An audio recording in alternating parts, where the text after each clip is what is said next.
Hello fellow video game collectors. Today I wanted to share with you this recent item that I got in the mail, the Ultimate Nintendo Guide for the NES Library 1985 to 1995.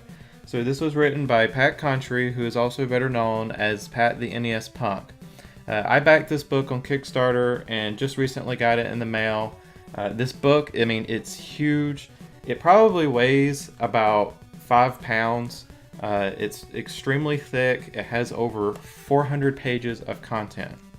So inside of the book are fully colored pages.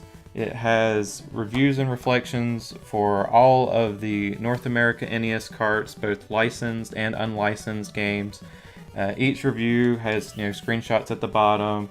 It has the review itself, the reflections, a little bit about the game at the top, such as what genre, release date, developer, publisher, number of players, special features, what type it is, whether it's licensed or unlicensed, and the availability in terms of when the game was out, not availability today.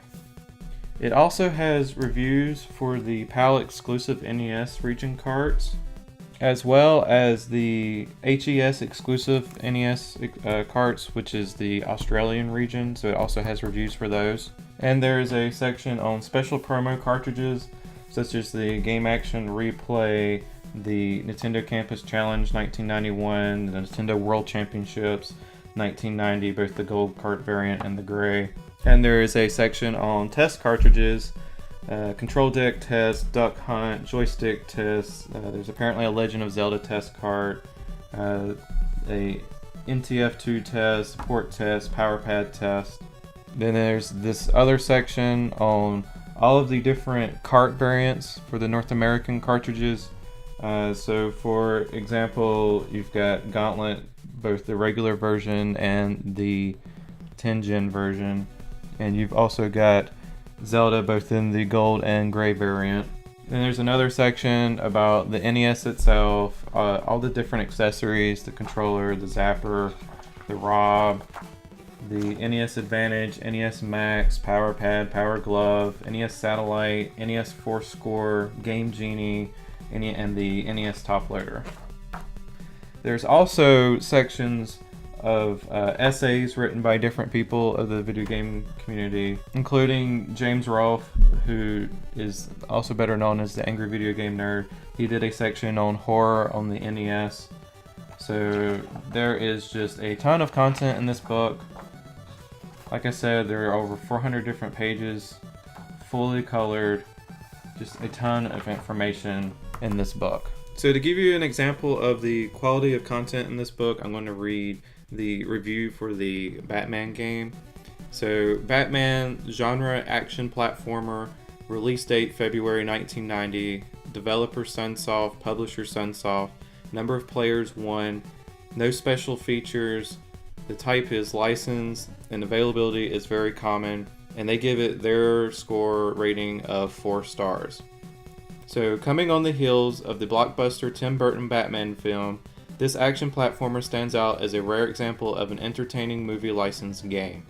The player has access to a basic punch attack as well as 3 ammo-reliant sub-weapons, a gun that fires a slow rocket, a razor disc that splits into 3-way spread shot, and the Batarang. In addition to this arsenal, Batman can wall jump to reach higher areas and find shortcuts. The controls for jumping, bouncing, and maneuvering around increasingly complex stages feel great. The level design is very well done and will test one's precision through sewers, city streets, and warehouses, while the music soundtrack is among the best on the system. The graphics are dark and moody and set the proper tone, although the purple used to make Batman visible is a bit funny. Pickups include health to restore the life meter, ammo for weapons, and bonus points for those interested in besting their score. Difficulty does ramp up quickly, however, and it will take most players quite a bit of practice to proceed to the later stages. The only problem with the game is that it doesn't have much to do with Batman at all outside of a few simple cutscenes. The upside to this is the allowance of more creative and excellent enemy designs for a vigilante to put down. It's a fantastic, well-produced licensed platformer that is easy to recommend. Then for the reflections from Ian Ferguson, Batman is a great game, but it always felt like it was meant to be something completely different. and Batman was slapped on the last minute when the opportunity arose. I don't remember Flying Mecha and Green Wolverines among the Cape Crusaders' mighty foes. Then from Pat Contri, I know that they couldn't make Batman's outfit black since it would blend in with the background, but the fact that Batman and Joker share the same fashion sense bothers me.